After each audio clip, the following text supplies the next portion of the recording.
It was a quiet evening in the neighborhood, the kind of silence that usually brought comfort.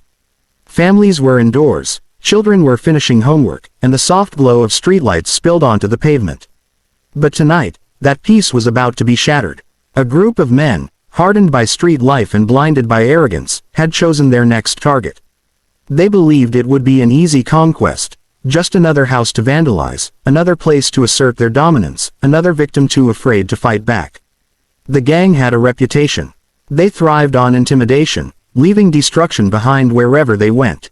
Their leader, a tall man with a scar across his face, spat on the ground as he studied the small home at the corner of the block. "This one," he said coldly, "looks weak, looks forgotten." The others laughed, nodding in agreement. To them, it was just another night of proving power, of making sure everyone knew who ruled the streets. But what they didn't know, what none of them could have guessed, was that this particular house was not as ordinary as it appeared. Its walls carried stories of discipline, courage, and battles fought far from home. Inside lived a man who had walked through fire, a man trained to endure the unthinkable, a man who had once sworn an oath to protect not just his country, but the very principles of strength and resilience. The gang, however, saw only a modest home with no obvious signs of wealth or protection. They mistook its simplicity for weakness. They mistook silence for fear. With each step closer, their confidence grew, their laughter echoing down the street like a dark warning. The leader pulled a crowbar from his jacket, smirking as if victory was already his. Neighbors peeked nervously through curtains, too afraid to intervene. They whispered to one another, wondering why fate had brought the gang to that house. If only they knew the truth. If only the gang knew whose door they were about to break down. The night's calm was gone. The gang believed they were in control. But in reality, they had just chosen the worst possible house on the block, the home of a Navy SEAL. The gang moved like wolves circling their prey, swaggering with the kind of confidence that only comes from countless nights of unchecked chaos. The street lamps flickered above them, casting sharp shadows on their faces, but the men felt untouchable. They had done this before, breaking into homes, smashing walls, tearing apart lives, each act of destruction feeding their hunger for control. The leader lifted his crowbar and motioned for the others to follow. No alarms, no guards. Just another weak house, he sneered. His men chuckled, one lighting a cigarette, another kicking at the mailbox with a loud clang. Every sound echoed through the neighborhood, and still, no one came to stop them. That silence was exactly what they thrived on, fear keeping witnesses frozen behind locked doors. Inside, the man of the house heard the first thud against his porch. He didn't move immediately. Years of training had taught him patience, awareness, and above all, calm under pressure. He sat quietly in the dim light, listening. Every shuffle of feet, every whispered laugh outside was being recorded in his mind. He knew trouble had arrived, but unlike most, he did not feel fear. Instead, he felt a steady focus, the kind that had carried him through war zones and midnight raids. Meanwhile, the gang's arrogance swelled. One of them smashed a window with a rock, grinning as shards scattered across the ground. Another kicked open the side gate, stomping toward the backyard. "Too easy," one muttered, blowing smoke into the air.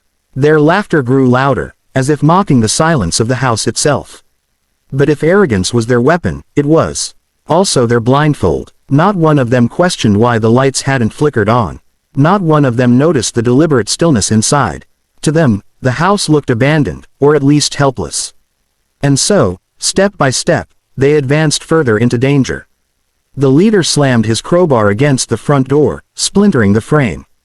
With each strike, his confidence boomed, his men egging him on like spectators at a cruel sport. "Ain't nobody stopping us tonight," he barked. But the truth was waiting just a breath away. Behind that door was not a frightened man, but a warrior trained to end battles before they began. And with each reckless noise the gang made, they were unknowingly sealing their own fate. With a final crash of the crowbar, the front door gave way, splinters flying across the porch like shrapnel. The gang roared in triumph, stepping into the house as if they had conquered new territory. Boots stomped against the floorboards, and the once peaceful home echoed with the sound of chaos. One of the men knocked over a small table, sending a lamp crashing to the ground. Another sprayed graffiti across the wall, leaving behind crude symbols of dominance. They shouted, cursed, and laughed louder with each act of destruction, feeding off the thrill of power. To them, this was victory, the humiliation of yet another faceless homeowner too afraid to intervene. But in their arrogance, they overlooked the silence that followed their every move. The house seemed oddly calm, as if it was holding its breath. It wasn't the fragile silence of fear, but the heavy quiet of something waiting, watching. The leader, grinning, kicked over a chair and yelled to his crew, "Take what you want, break what you don't. Nobody's gonna stop us." His words echoed through the halls, but something about the echo felt wrong. It was as if the house was swallowing their voices whole. In the back corner of the room, a photo frame had fallen face down. The smallest of the group picked it up and smirked. "Look at this," he jeered, holding the picture under the dim light. It was a photograph of a man in uniform, surrounded by his brothers in arms, medals gleaming across his chest. "Some military guy lived here," he chuckled. "Guess he's long gone." The others laughed with him, tossing the photo aside without a second thought. They didn't recognize the weight of what they had just dismissed. They didn't realize the man in that photo was not gone, he was here. He was listening. He was preparing. Upstairs, the floor creaked softly, though none of them noticed. In the shadows, the Navy SEAL stood still, breathing evenly, assessing his enemy with the same precision he had used in war zones. Every broken piece of furniture, every careless laugh only fueled his determination. These men thought they owned the night, but they had just declared war inside his home. The gang's destruction was reaching its peak, but so was his patience. The breaking point was near. And when it came, the hunters would discover they were the prey. The gang's laughter thundered through the house, but it masked something they could not hear: the slow, deliberate steps descending from the staircase. At first, it was only a creak, faint and almost hidden by their noise. But soon, it grew clearer, the sound of controlled footsteps moving closer. One of the men froze. "Yo, did you hear that?" he whispered, glancing nervously toward the hallway. "Relax," the leader snapped, waving him off. "Ain't nobody here. This place is ours." He smashed a glass cabinet with the swing of his crowbar, shards scattering like ice across the floor. The others roared with approval, but unease began to creep into the edges of their confidence.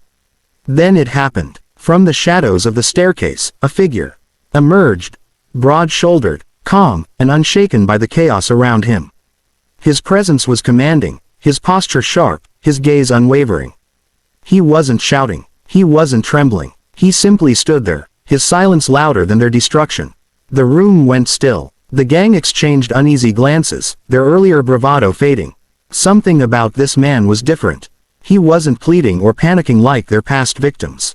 He was studying them, calculating them, the way a predator sizes up its prey. The leader tried to mask his sudden unease with a sneer. Well, look who finally showed up. You think you're gonna stop us, old man?" He spat, gripping his crowbar tighter. The figure didn't flinch. His voice, when it came, was low but firm, carrying the kind of weight only years of discipline could create. "You made a mistake." That was all he said, but it was enough. The words struck deeper than a shout ever could. The gang's laughter faltered, replaced by nervous shuffling. The man took another step forward, the dim light now revealing his uniform hanging on the wall behind him, decorated medals and insignia that none of them could ignore. One of the younger men muttered under his breath, "Wait, that's Navy SEAL." His voice cracked, and the realization rippled through the group like a shockwave. Their confidence, once unshakable, began to crumble. The home they thought was weak had just revealed itself as a fortress, and its owner was no ordinary man. For the first time that night, the gang felt what their victims usually did: fear. The room seemed to shrink around them. The gang, who only minutes ago roared with laughter, now stood frozen, their eyes darting between the man before them and the medals on the wall behind him. The weight of reality hit them all at once. This wasn't some defenseless homeowner. This was a warrior, a Navy SEAL, a man trained to survive the impossible and end fights before they even began. The leader tried to stand tall, gripping his crowbar like it could protect him. But even he felt the shift in power. His words came out thinner now, lacking the thunder they once carried. You think you scare us," he stammered, though his voice betrayed the tremor running through him. The SEAL stepped forward, his movements controlled, his eyes locked on each of them like a marksman choosing targets. "I don't have to scare you," he said evenly. You've already done that to yourselves. The silence that followed was suffocating. The men shifted uneasily, their arrogance stripped away, replaced by the raw awareness of just how badly they had miscalculated. One of them dropped the spray can he'd been holding, the metallic clang echoing like a gunshot in the still room. The seal didn't rush them. He didn't need to. His calm presence was more terrifying than any weapon. Each second he stood there reminded them of everything they weren't: disciplined, skilled, unshakable. They had come to break a house, but now they were standing in the shadow of a man who had broken enemies far stronger than them. "Get out," he commanded finally, his voice carrying the sharp authority of someone used to being obeyed. It wasn't a request, it was an order. The younger ones didn't hesitate. They stumbled toward the door, tripping over broken furniture in their haste to escape. The leader lingered for a moment, his pride clashing with his fear, but even he knew the truth: he was outmatched. Lowering his crowbar, he muttered something under his breath and backed away, following his crew into the night. Outside, their retreat was nothing like their arrival. Gone was the swagger, the arrogance, the laughter. In its place was silence, broken only by their ragged breaths as they ran. Inside, the Navy SEAL stood. Still, his home damaged but his spirit unbroken. The gang had come with confidence, but they left with fear. And though they had destroyed walls and furniture, it was their pride that had truly been shattered.